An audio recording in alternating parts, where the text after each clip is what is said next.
A brief explanation about Cross Reverie is given and Takuma Sakamoto introduces himself and his MMO character Diablo as the true Demon Lord in the game. Without warning, he's summoned to an alternate world as his MMO character, and his summoners then each kiss him on his left and right cheek. Astonished by his predicament, Diablo's summoners an elf and a Pantherian debate who summoned him. Both believe they were the ones as they followed the summoning ritual procedures including the kiss. Upon learning this, Diablo is left awe-stricken that he was kissed and regrets not enjoying it further. As the two summoners continue to debate whether who summoned Diablo and unintentionally reveal to the curious Diablo that he's at the top of a large stone tower known as the Starfall Tower. Approaching the bickering ladies, Diablo realizes that for the longest time he's never really talked with anyone all of his life, which leaves him in quite a predicament. Therefore, Diablo decides to act in his MMO character persona, and then addresses the two in a haughty manner, ordering the two to shake hands with a smile. Initially hesitant to do so, an overwhelming power forces the two to obey Diablo's command. After this is done, slave collars appear on both of the summoners' necks, which astounds all three of them. At the bottom of the tower, the trio walk and talk about the failed ritual. In it, Diablo realizes that his Demon Lord ring reflected the enslavement spell onto his would-be enslavers. Detailing to his summoners that magic has no effect on him, the group head to the nearby town to dispel the enslavement spell on them.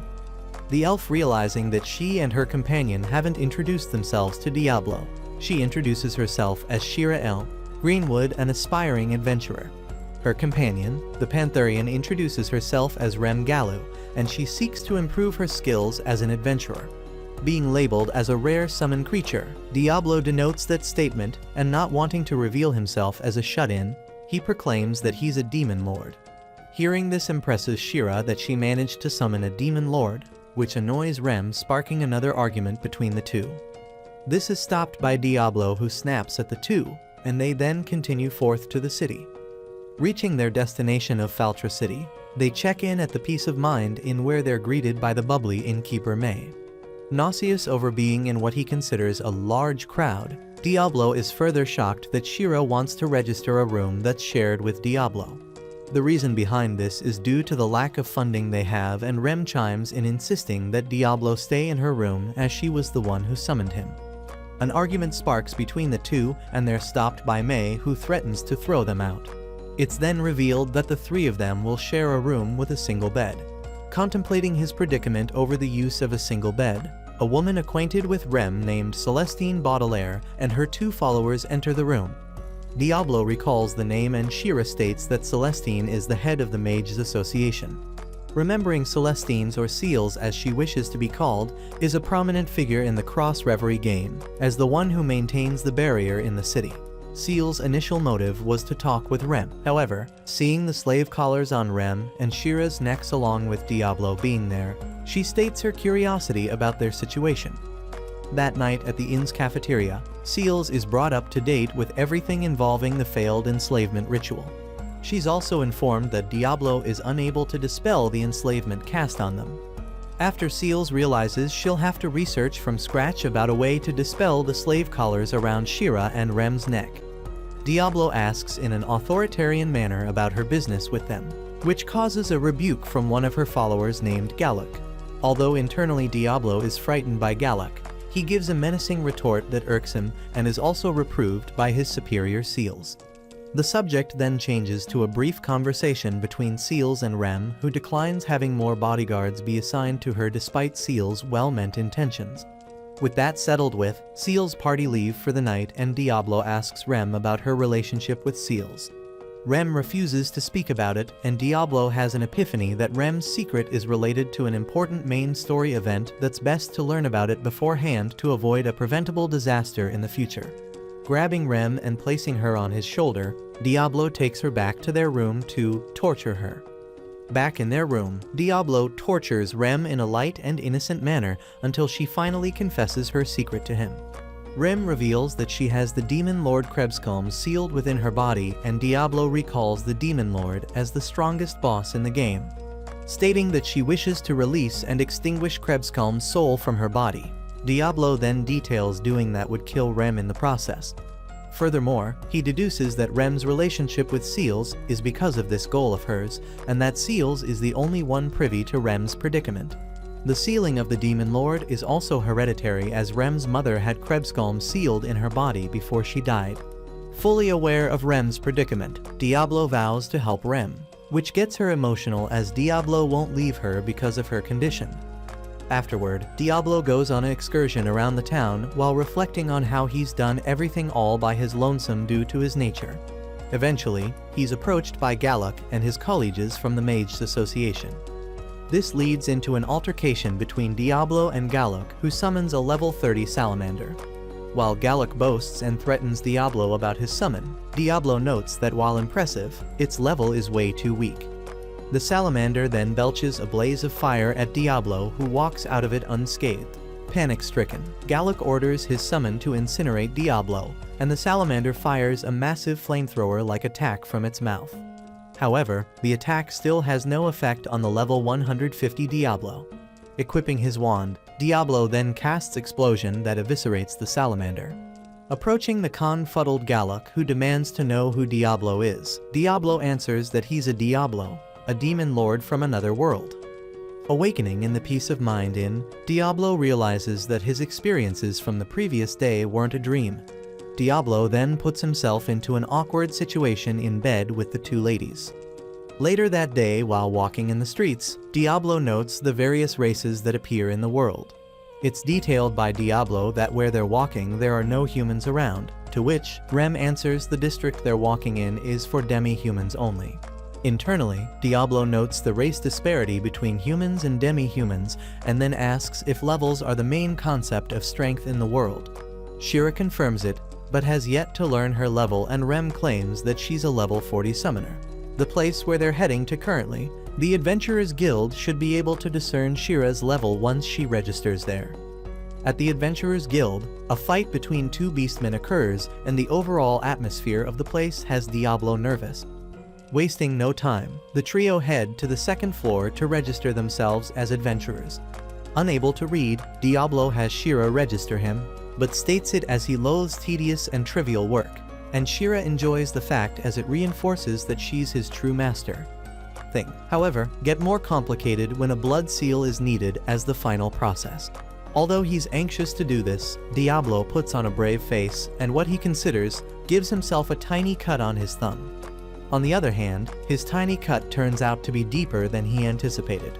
Next, the group stand before a mirror that appraises their levels. Shira is level 30, much to her dismay. Then Diablo goes next, and a scene where the mirror spaz out occurs. This attracts the attention of the guild master Sylvie, who asks the trio to come into her officer. Inside the office, Sylvie states that due to Diablo's high level, there aren't any job requests he can take. However, Diablo is willing to work regardless, as he only cares for the rewards. Hence, Sylvie assigns the group to subjugate a Madara snake in the man-eating woods. En route to the woods, the group discuss about the job they've been assigned, and how its requester was thought to be Seals from the Mages Association. The subject changes to Diablo, suggesting they should have used a teleport spell or item to reach their destination. However, no such things exist. Finally reaching the man-eating woods, Diablo notes how macabre the woods look in contrast to the game. Just then, Shira details that they're surrounded. Therefore, Diablo casts Burst Rain, setting part of the woods ablaze and pulling the ambushers out of hiding. Said ambushers were elves, one of whom Shira knew as Celsior, who claims he's there to rescue her. Celsior aims his bow and arrow at Diablo, while demanding he release Shira, the princess of the Kingdom of Greenwood, demanding answers as to why the elves would post a request at the Adventurers Guild under the Mages Association. Celsior refuses to answer Diablo's question. This leads Diablo to figure that there's only one person who could have orchestrated this. Frustrated by this turn of events, Shira speaks her mind, saying she doesn't want to marry her brother and bear his child. A back-and-forth debate between Shira and Celsior occurs, leading to Diablo retaliate against the elves, who fire off a barrage of arrows at him, but are ineffective. Celsior then uses what is called a Tempest Arrow and fires it off at Diablo. However, that too is ineffective against him. Unamused by the elves' antics, Diablo casts Freesia, which freezes the periphery into ice. Out of nowhere, Galuk appears and chastises the elves, who is, in turn, berated by Diablo and reprimanded by Rem. Distraught, Galuk flees the scene and Shira orders the elves to inform her brother that she's never returning home. With their work all settled at that place, they return to the inn. That night in their room at the end, Shira and Diablo have a heart-to-heart with each other that is interrupted by a livid Rem. Diablo and the group sit in Sylvie's office, where she assigns the group a special request that was commissioned specifically for Diablo. The person who submitted the request was Seals and is believed to be in relation to one of her subordinates' recent misbehavior toward the group. Rem states that she doesn't want to accept it due to her being indebted to Seals, but Diablo still insists he go with or without Rem. Once that is settled with, Shira reads the details involved with the quest, and it's a simple delivery quest, where they have to deliver refreshments to the bridge of Uluk. Right before Diablo and the others were about to leave the Adventurers Guild, a man known as Emil stops them and confronts Diablo. Haughtily, Emil introduces himself as not only a superhuman level 50 warrior and challenges Diablo to a duel. Although Diablo is impressed by Emil's personality, he acts in his game persona and taunts Emil. He, in turn, declares his love for all women, will save the enslaved Rem and Shira from Diablo. Wasting no time, Emil uses the sword ability, Sword Smite, against Diablo, but he parries the blow with his wand. For his next move, Emil tries to use another sword skill called Alp's Fall, but is knocked out by Diablo before he could. Contemplating on the disparity of the skill levels of the people in the world from the original game, Diablo concludes that Emil is just an idiot. Up again, Emil tries to attack Diablo only to be stopped by Rem and Shira, who explain their situation to Emil. Now privy to the whole situation, Emil laughs off the situation and apologizes for his behavior from before. He reintroduces himself and claims if they ever need help to not hesitate to contact him, and then walks off in a gleeful manner. Afterward, Diablo and Shira, with the quest items, head to the bridge of Ulrug, and on their way there, Shira suggests they take a dip in a nearby river. Flustered by the suggestion, Diablo rejects that notion, and they continue forth. Reaching the bridge of Ulug, they're stopped by a group of soldiers who mistake Diablo as a fallen. However, one of the soldiers named Boris recognizes him as the horned demon everyone was talking about in the town. The two then learn from Boris that a fallen with a large army of demons is heading that way. Noting that this sort of event never occurred in the games, Diablo wonders what could have triggered it. Furthermore, Diablo notes that due to the soldiers stationed at the bridge have such low levels, the demons would break through the bridge. On the other hand, the demonic invaders wouldn't be able to damage Faltra City due to the barrier erected there. Shira states that the invasion could be related to the demons wanting to resurrect Krebskulm. Diablo figures they must be aware of Rem's seal. The soldier Boris then gives Diablo a notice of gratitude for their delivery, and after hearing Boris' anxiety, Diablo volunteers to stay and fend off the invasion. At the inn, Seals informs Rem that she discharged Galuk for his recent actions. The subject then changes to Diablo's background and how Seals is suspicious of him being a fallen rather than a demon lord from another world. Rem refutes that notion, defending Diablo not being a fallen. Just then, a hysterical Galuk arrives at the scene with his hands all bloody, demanding to hear from Seals that he wasn't fired from the Mages Association. Right as Galuk was about to stab himself with a black demonic dagger, Rem tries to stop him by summoning a shadow snake. This fails as Galuk still manages to stab himself and then transforms into the fallen Gregor. Meanwhile, Diablo continues fighting against the demon invaders, until the commander of the demons named Edelgard confronts him, and the two then fight. Refugees head into Faltra City believing they'll be safe from the incoming demon invaders because of Seal's barrier that she erected over the city. Unbeknownst to them, she was in a pickle because of her former subordinate Galuk turned into a fallen by the name of Gregor. Rem and Seals escape from the Peace of Mind Inn, and once they reach a dead end, Gregor confronts the two and Rem summons a Sulau. However, the summon is easily beaten with a single punch. From the sky, Emil lands nearby Rem and Seals, while a large group of adventurers arrive at the scene to help them. Emil then fights against Gregor, but despite being overpowered by his opponent, he stubbornly fights on, following his creed as a defender of all women. Meanwhile, at the bridge of Ulug, Diablo's fight against Edelgard continues, stating the futility of Edelgard's attacks against him. Edelgard prepares to use sacrifice charge against Diablo, but it is ineffective against him. Astonished that her special attack had no effect on him, Edelgard is taunted by Diablo, who notes that her attack was the first time he was ever damaged since entering that world. Just then Boris notifies Diablo that Faltra City has been invaded by a fallen and attacking seals and Rem. Realizing the dire situation, Diablo then begins to cast a grand magic spell and warns Edelgard to withdraw or he'll cast it. On the other hand, Edelgard refuses to back down, therefore Diablo casts White Nova, which eviscerates the surrounding area, including Demon Army. Although heavily wounded, Edelgard manages to survive the spell, and wasting no time, Diablo uses the magic spell called Return, and he along with Shira teleport back to the town. By that time, Gregor has already defeated the adventurers that surrounded him, and a heavy wounded Emil refuses to concede defeat. Just then, Diablo arrives and casts a wind spell on Gregor, sending him backward. Before starting his battle against Gregor, Diablo thanks Emil for his efforts, and reassures him that he'll take it from there. He then gives Seals a healing power to treat Emil's wounds, and then confronts Gregor.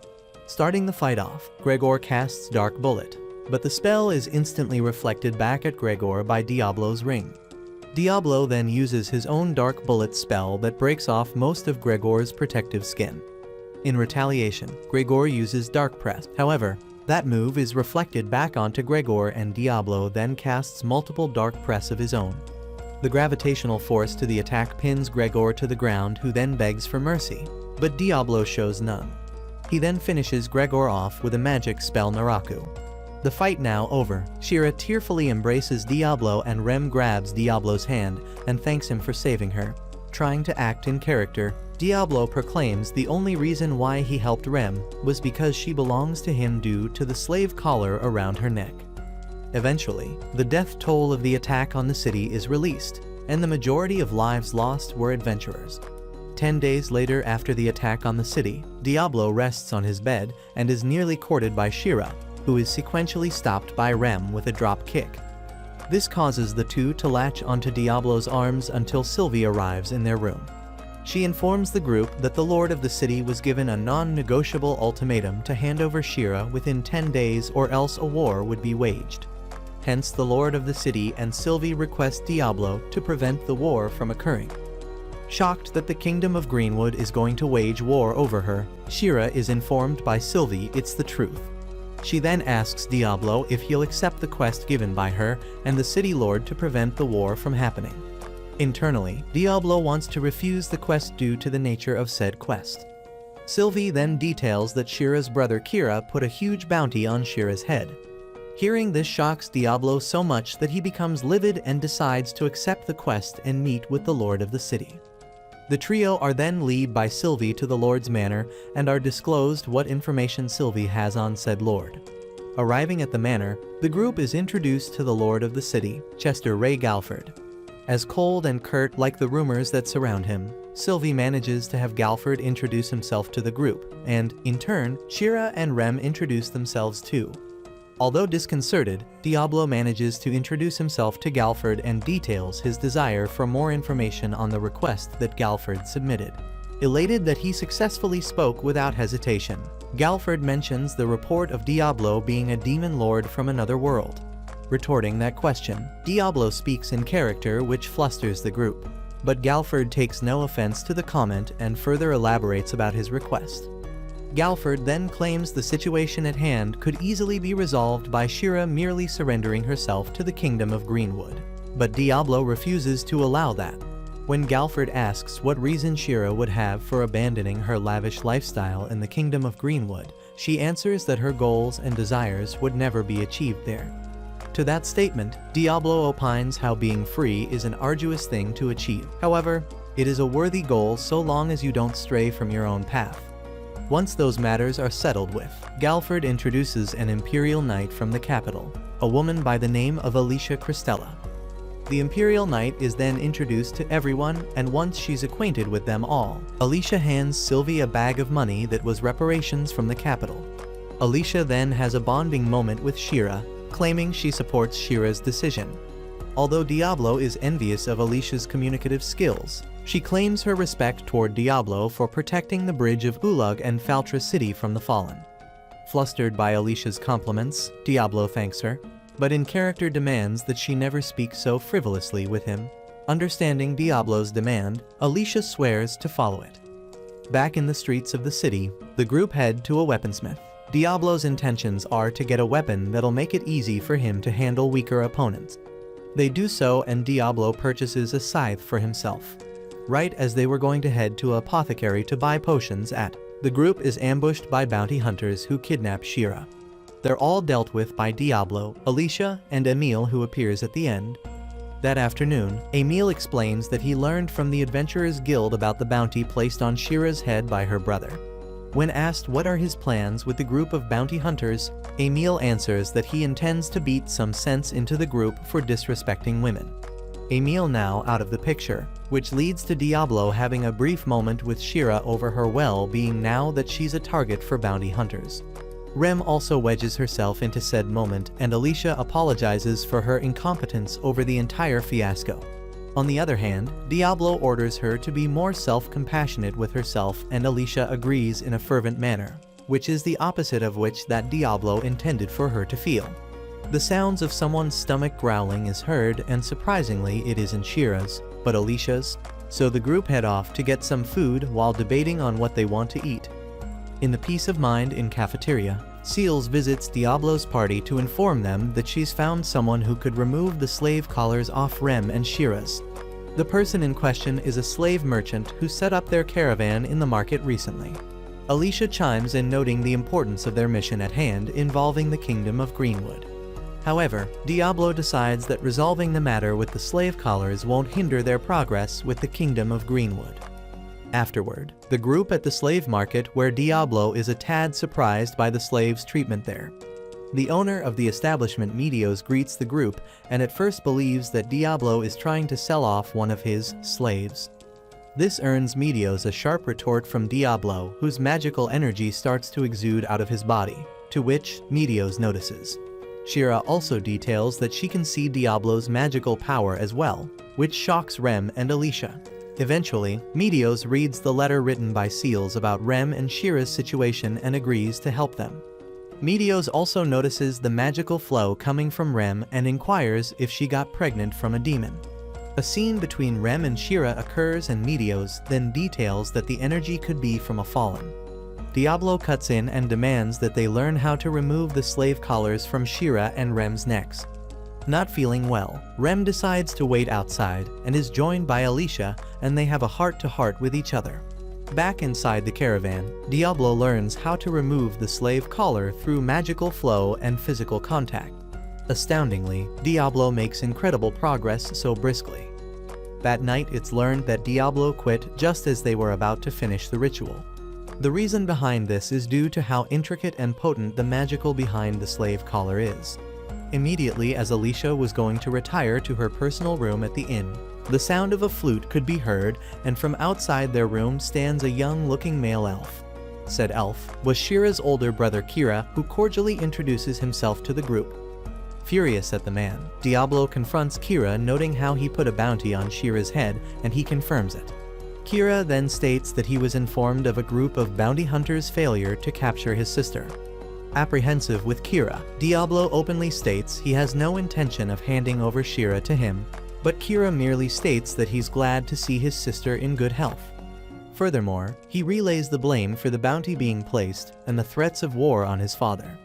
Shira doesn't buy her brother's act, and although Kira acts in an apologetic manner, Rem doesn't buy it either, stating she's inclined to follow Shira's opinion of him. Not wanting to start a scene, Kira leaves, but details he'll return the following day and asks what if Shira decides to return home on her own free will. Thinking nothing of it, Diablo answers that there's no way she would ever think that. Later, Rem and Shira talk with one another, and it escalates rather quickly into a playful scuffle between the two. At the Kingdom of Greenwood, Kira stands on top of a tall tree while playing his flute. When finished, he proclaims that Shira will be his again, and she'll bear his child. Diablo has a dream of his childhood. where two kids he thought were his friends were just using him for stronger equipment in a game. Awakening from the dream, Diablo finds himself in a predicament in bed. Afterward, Rem leaves with Alicia to respectively report to Seals and Galford about their encounter with Kira. Alone with Shira, Diablo starts create potions in preparation of the trials ahead of them. Astonishingly, Diablo is able to create potion merely by focusing on the task. During a heart-to-heart between Diablo and Shira, the sound of a flute being played could be heard. In a trance-like state, Shira details that she wants to return to her home of the Kingdom of Greenwood and then leaves on a wagon that Kira just so happened to be riding on. Left disconcerted, Rem and Alicia return to Diablo, who informs the two that Shira has returned to the Kingdom of Greenwood. Wanting to know why, Diablo doesn't answer Rem's question and instead heads back into the inn and lays on his bed depressed over what happened. Later that day, Rem joins Diablo in his room and tries to console him by talking about Shira. Asking if Shira could have been hypnotized by Kira, Diablo confirms it, mentioning that when Kira arrived the sounds of his flute could be heard. Ruminating on his past naive mistakes in regards to what he considered people to be his friends were merely taking advantage of him. Adamant that she wants to get Shira back, Rem asks what Diablo's intentions are, and after reflecting on it, he decides to get Shira back too. Alicia also volunteers to join them as well. Now, with a full party, the group sets off to confront Kira. Meanwhile, in a tent in the Kingdom of Greenwood, Shira, now captured and chained to the wall, is told by her brother that it's futile to try and escape. This is due to the powers of the elven flute. Kira then interrogates Shira, demanding to know what orders Diablo asked of her. Answering truthfully, Shira informs her brother how the only order she was ever given was to shake Rem's hand with a smile. Hearing this infuriates Kira, as he doesn't believe such a simple order was given. Nonetheless, Kira is confident that he has Shira in his submission. But just then a giant explosion occurs from outside. Upset by this disturbance, Kira sets loose a fabric-eating slime, and said monster starts to entangle Shira and devour her clothing. Crying for help, Diablo, accompanied by Rem and Alicia, arrive to rescue the captured Shira. Seeing Shira's predicament, Diablo voices his regret in not dealing with Kira before, even if it meant burning everything around him into cinders. He then uses his scythe to free Shira from her constraints, killing the slime in the process. Furious that his guards failed to do their job, Diablo points out that Kira failed to hear the noise from outside earlier. Checking outside, Kira is astonished that not only his guards were defeated, but the surrounding area they were stationed in was set ablaze. Kira demands to know if Diablo wants to start a war with the elves. However, Diablo's motives were to confirm if Shira truly wanted to return home under her own volition. When asked for proof, Kira asks Shira if she wants to return home or not. Under her brother's manipulative magic, Shira answers that does want to return home to the Kingdom of Greenwood. To counteract Kira's magic, Diablo uses Shira's slave collar to dispel the manipulation spell, and Shira tearfully proclaims that she wants to be free and stay with Diablo and Rem forever. Backed into a corner, Kira summons the Elven Kingdom's treasure, the Hydra, and intrepidly, despite Shira's warning, Diablo steps forth to face off against it. Diablo and his group face off against the Kingdom of Greenwood treasured summon, the Hydra. Although Shira warns Diablo of how dangerously powerful it is, Diablo confidently proclaims he'll destroy it. Noting how the creature wasn't part of the original Cross Reverie game, as was Kira's flute, Diablo finds these discoveries rather exciting. Starting the battle off, Diablo casts Heaven's Fall, which destroys one of the Hydra's heads, but immediately it regenerates the lost head. The newly regenerated Hydra head then uses the wind variant of Dragon's Breath, blowing Diablo backwards. The attack is a normal attack and not a magical one, leaving Diablo at a disadvantage because he can only reflect magical spells. Noting how summons normally only have one skill, the Hydra has two, and then all four heads spew multiple Dragon's Breath attacks at Diablo. While Diablo processes the last attack used on him, Shira gloats about how he's in control of the situation while the Hydra continues to rampage. At a safe spot with Rem and Alicia, Shira shouts out to Diablo about how Diablo can defeat the Hydra by destroying the monster's core. Proclaiming that futility of that tactic, Kira details that the Hydra's core moves throughout its body, making it near impossible to find and destroy. However, now aware of this weakness, Diablo slides under the Hydra's belly and casts Matoi Izuna, which eviscerates the Hydra. The fight now over, Diablo planned to execute Kira, but is stopped by Shira just as a wounded Celsior arrived at the scene and stands in front of Kira in an attempt to protect the prince. Shira states that while she loathes Kira, he's still her family. Disgustedly, Kira flees the scene, only to be beheaded by Galford as he magically appears on the scene with an army of his soldiers. Celsior tries to attack Galford, who knocks him down without effort with a wind spell. Walking toward Diablo's group, he states his reason for killing Kira, and then orders his men to deal with the elven soldiers scattered within the forest and capture Shira. Diablo then demands to know if this was all part of Galford's plot to seize control of the elven forest.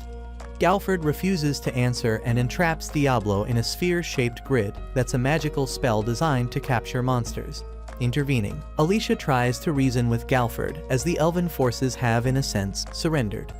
On the other hand, Galford states that his was using his authority based on his military judgment. In response to that, Alicia draws her sword and threatens to stop him, but Galford briskly breaks her sword. Witnessing this astonishes Diablo as Galford's movements surpass human limits, making him a level above 100. Just as Galford orders his men to follow through with his previous order, Diablo manages to break out of his confinement by sensing the barrier's magical flow and destroying its core. After a brief talk, Galford and Diablo face off against each other. Immediately, Galford holds a firm advantage over Diablo by maintaining a close distance between his opponent and uses it to unleash a flurry of sword attacks onto the vulnerable Diablo. To counterattack the invasive Galford, Diablo casts Supermine that forces Galford to move to a more fair distance. Taking advantage of his tactic, Diablo casts multiple Supermine attacks and lays them across the ground. Using swift footwork, Galford making his move and triggers a single mine. Diablo then casts Freeze Zone to entrap Galford in a block of ice. However, moments after he breaks out of it, leaving Diablo in a vulnerable state due to his left spell's recoil effect. Just as Galford was about to finish off Diablo with the Heat Sonic skill, Diablo casts Lightning Bullet at Galford, defeating him. Struggling to get up, Galford asks why Diablo won't finish him off. In his character's persona, Diablo answers that he's lost interest in him, believing him to be unworthy of such a thing. Galford then proclaims he'll report him to the Majesty about Diablo. However, Alicia steps in and retorts that she'll submit a counter-report about Galford's actions. Furthermore, Diablo promises if Galford ever wants to fight him again, he'll do so whenever he so pleases. With that, Galford withdraws his soldiers and Rem approaches Diablo asking him for any spare potions he has on him. The potions in question were not for her, but for the wounded elven soldiers. After this, Diablo consoles an emotional Shira over the loss of her brother Kira. Time passes by and back in Faltra City's peace of mind Diablo recounts all that has occurred after. He laments over not only how being drained of his MP affects his mental state, but how the quest assigned to him would never be settled due to the circumstances behind it involving Galford. Sylvie then arrives in Diablo's room with an alcoholic MP potion alternative, and the two start to drink it. Immediately after drinking it, Diablo becomes intoxicated and mistakes Sylvie for a body pillow, leading him to throwing her onto the bed. Afterwards, Sylvie asks him to take responsibility for what happened, only to find him asleep still embracing her body, causing her to get agitated. A silhouetted woman slays a group of adventurers, stating her distaste for mortal races, while another man slays people of an unknown village for worshipping the Demon Lord. Alicia returns to the kingdom of Lyferia Castle, where she runs into Paladin Sadler. The two briefly talk with one another, and just as Alicia tries to excuse herself, Sadler details that if she's returning to Faltra City, he's heading there as well. His motives being that the head priest Lumashina revealed a prophecy concerning the Demon Lord's revival in the western city. Meanwhile, in the outskirts of the aforementioned city, Diablo and Rem oversee Shira summoning a turkey shot. Rem explains the summon's special ability called Synchro Sight, which allows its caster to see everything it sees. Although a weak monster, Shira still decides to make a pact with it, and pulls out a magical stone to forge the pact in the enslavement ritual. A magical stone is also given to Diablo by Rem, and then Shira uses her magical stone to forge a pact with her newly summoned turkey shot, stating how practical Shira's new summon could be for her. Diablo helps Shira break in her new summon by using its synchro sight skill and firing an arrow at a coin that Diablo tossed. After this, Shira claims that Rem has a funky smell, which leads to her suggesting they all take a bath together. At a local river stream, Shira and Rem bath together, while a flustered Diablo refuses to watch them do him, not being able to handle seeing them bath. Eventually, Edelgard arrives at the scene and grabs a hold of Rem, reassuring them that she's not there to fight, but simply to talk and confirm that Rem is the container of Krebskalm. Later that evening, Rem explains to Shira about her being the container to Krebskalm and is then emotionally embraced by Shira and promises to help her. Edelgard then details that there's a way to resurrect Krebskalm without killing Rem. However, Rem once told Diablo that she wants to release the seal on her. This is problematic, as although their goals are somewhat aligned, the question remains, how will Diablo be able to deal with Krebskalm once she's been revived? Speaking for Rem, Diablo agrees to help Edelgard with the ritual, and although this leads to a minor confrontation, Edelgard states that 3 days from then, she'll meet them on the night of full moon at the top of the Starfall Tower. 3 days pass and Diablo's group dine at a restaurant filled with cats until they're visited by Alicia, who implores that they return to the Peace of Mind Inn. Walking to the inn, Alicia warns the group that a paladin known as Sadler is in the town and is out to hunt worshippers of the Demon Lord. Furthermore, his strength and power is said to be equal or greater than Galford. Despite their efforts to try and avoid a confrontation with Sadler, the group runs into him and his subordinates. Sadler introduces himself and his title. Diablo then tries to introduce himself in a normal fashion. He openly introduces himself in his normal pretentious character persona. Taking account that Diablo a self-proclaimed demon lord, Sadler readies himself to dispose of his target. Stepping in to defend Diablo, Rem tries to reason with Sadler only for the paladin to incapacitate her with a magical spell. Diablo, however, manages to dispel the magic used on Rem. After a brief argument between Diablo and Sadler, the paladin casts Cement Lock on the Demon Lord only for it to be reflected back on him. As Sadler's subordinates then carry away their petrified leader, Alicia asks why Diablo didn't finish Sadler off, to which he answers small fries pose no threat. However, if he were to challenge him again, he will deal with him accordingly. To that, Alicia smiles and understands Diablo's sentiments, but Diablo is wary of Alicia. As the dusk starts to settle, the group prepare to head to the Starfall Tower to meet with Edelgard and perform the summoning ritual. On top of the Starfall Tower, Diablo's group meet with Edelgard to perform the ritual to revive Krebskalm.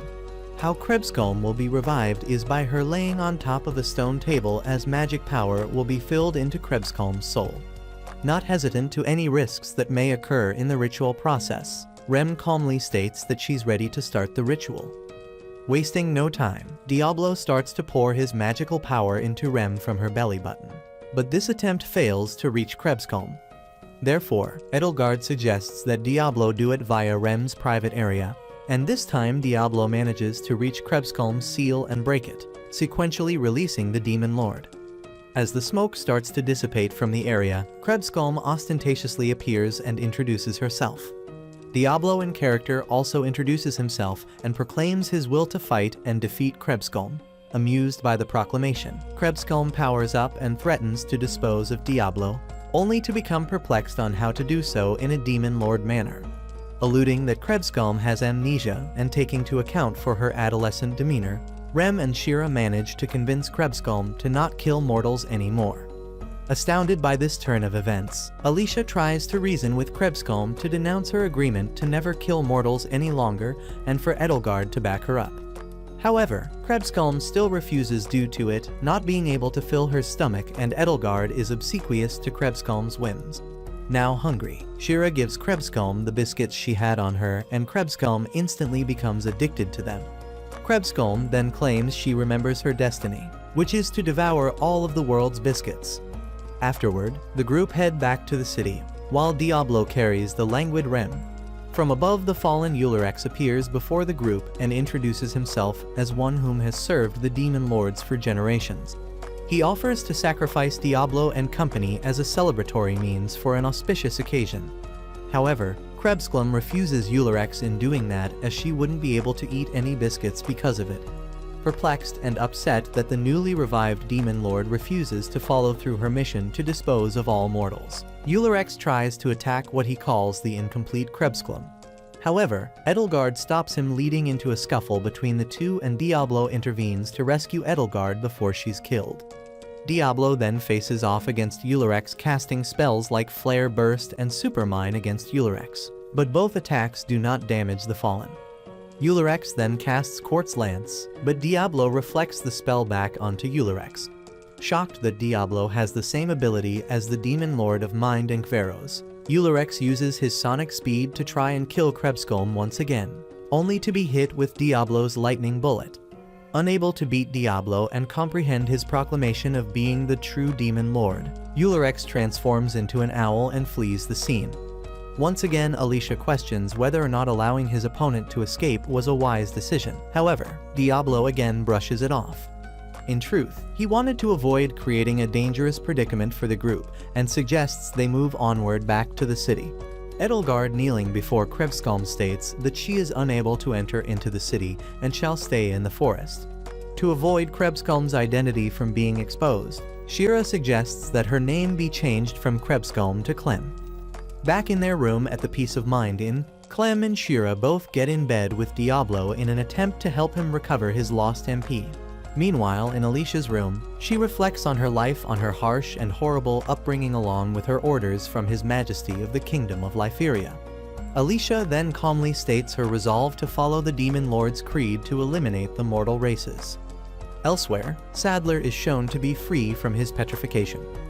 Walking through Feltra City, Shira and Clem sing the Biscuit song together and have Rem join in their song as well. Alicia, quietly with a scornful look on her face, listens as they sing the song together.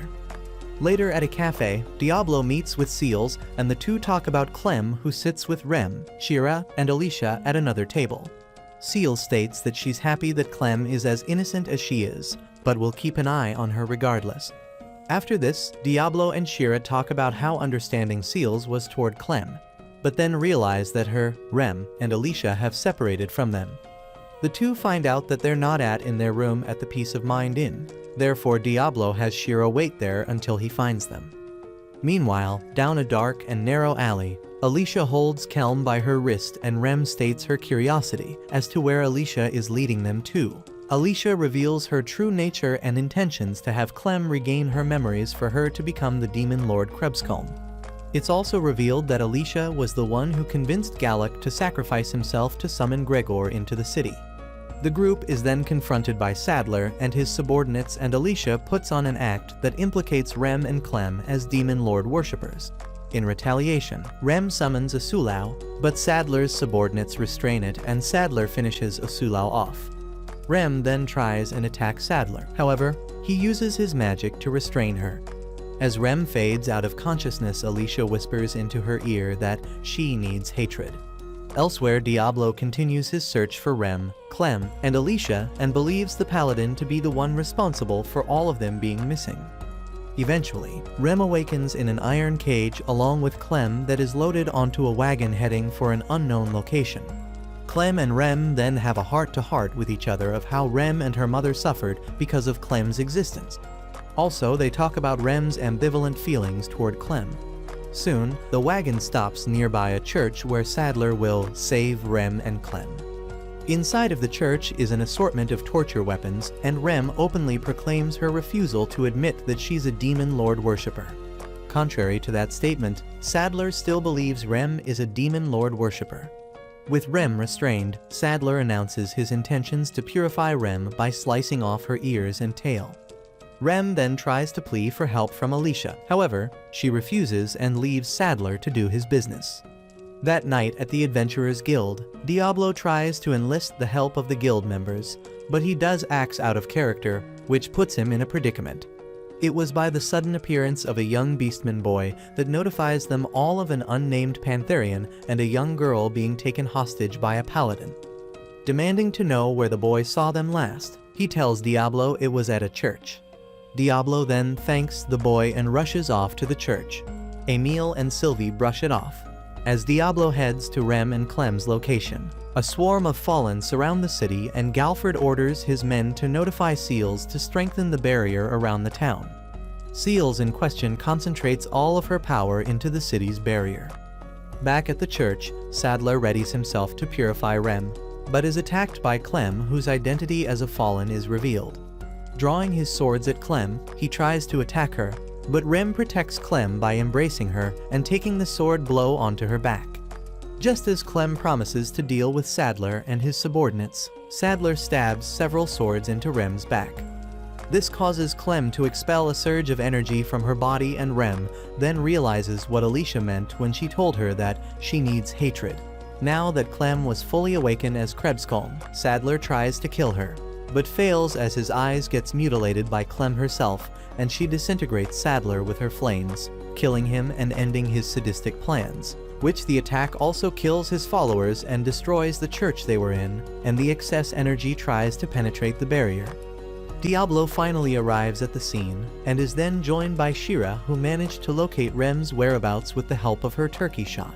Believing that Rem is in trouble, Diablo hands Shira some healing potions to Shira for her to use on Rem as he goes to face off against Krebskolm. Outside of Feltra City, Edelgard and Ulirex, along with a massive army of fallen, relish the fact that Krebskolm has finally fully resurrected. The two are soon joined by Alicia, who is revealed to be the mastermind behind the entire plot to fully resurrect Krebskolm. As Galford cogitates over the situation at hand, Sylvie visits him and assures him that the problem north of the city will be dealt with, and he should focus his energy on the threat to the west. As Diablo faces off against Krebskolm, and Shira uses the healing potions given to her by Diablo to treat Rem's injuries. For the time being, Diablo manages to dodge Krebskolm's attacks while laying down trap spells. When Krebskolm uses Darkness Breath, Diablo counters it with Volcanic Wall. On Shira's side, she uses the last of the healing potions on Rem, hoping that she'll recover. Thankfully, Rem regains consciousness and informs Shira of Alicia's betrayal. Returning to Diablo's battle against Krebskolm, he struggles to fight against her as she now tosses stone coffins at Diablo, who is in a pinch, or giving away all of his healing potions to Shira. Right when a coffin was about to hit Rem and Shira, Emile appears before them and takes the hit. Finally able to set 13 spots to cast his grand magic, Diablo casts Apocalypse Abyss. Although effective against Krebskolm, it was not enough to destroy her. It was thanks to Rem being shouldered by Shira that she manages to reason with Krebskolm, which allows her to revert back to Clem. Surprised that Krebskolm changed into a young girl, Diablo asks if Emile would turn a blind eye to this, but he reassures Diablo that he is an ally to all women. Outside of the city, since Alicia's plane is now foiled by Diablo, she is shocked by it and was about to face ridicule from Ulirex for her failed attempt at resurrecting the Demon Lord and wasting their time for nothing. However, Edelgard manages to distract the fallen army behind him, allowing Alicia to escape. Eventually, Sylvie meets up with Diablo and group thanks them for their efforts in stopping Krebskolm, but deduces that Clem is Krebskolm. Despite the protests from Rem and Shira, Sylvie details that Clem may have summoned the army of fallen outside of the city, therefore precautions must be taken. Hence Diablo suggests that Clem become his slave, and she agrees to it. Thereafter Diablo follows the enslavement ritual and Clem becomes Diablo's slave. Afterward, Sylvie reports the results to the recent events to Galford, who was already aware of most of it due to his information network. That night in Diablo's room at the Peace of Mind Inn, the group get ready to retire for the night until Alicia appears and takes Shira hostage with a knife. She is shocked to see that Rem is still alive, who is still angry at her betrayal. Clem threatens Alicia to release Shira or else she'll kill her. Alicia promises to allow Clem to do whatever she wants to her so long as Clem helps her with something. That something was to heal the heavily wounded Edelgard, and because she's a fallen, only Clem would be able to do it. Alicia also details where and how Edelgard received her injuries and confirms to Diablo that she was in cahoots with Edelgard all along, who already figured it out since the ritual, and that she was behind Gregor's attack in the town. Following Diablo's request, Clem heals Edelgard, who prostrates herself to Clem for her merciful act. After Clem briefs Edelgard on why and how she's back to her old self, she orders Edelgard to stop killing mortals as a show of loyalty towards her. To that order, Edelgard agrees to obey Clem's command. Once that's all settled with, Alicia resolves to face whatever consequence Diablo and her group will do to her. Instead, Rem first asks Alicia what made her side with the Fallen, and in response to that, Alicia blames her upbringing being surrounded by shallow nobles and Imperials. Listening to Alicia's story, Diablo relates to it from his own experiences when he was back in his own world. Again, Alicia asks Clem if she doesn't despise the mortal races, which she annoyingly tells her that she doesn't, and nothing she says will change that. Forced to take her word and her actions were for nothing, Alicia tries to stab herself in the neck, but her knife is dissolved by Diablo's magic. He then gives an eloquent speech about how Alicia should find a new purpose to live for, which brings her to tears, becoming flaccid over his lack of MP. All of the women now, also including Alicia and Edelgard, volunteer to help Diablo recover his lost MP, much to his dismay.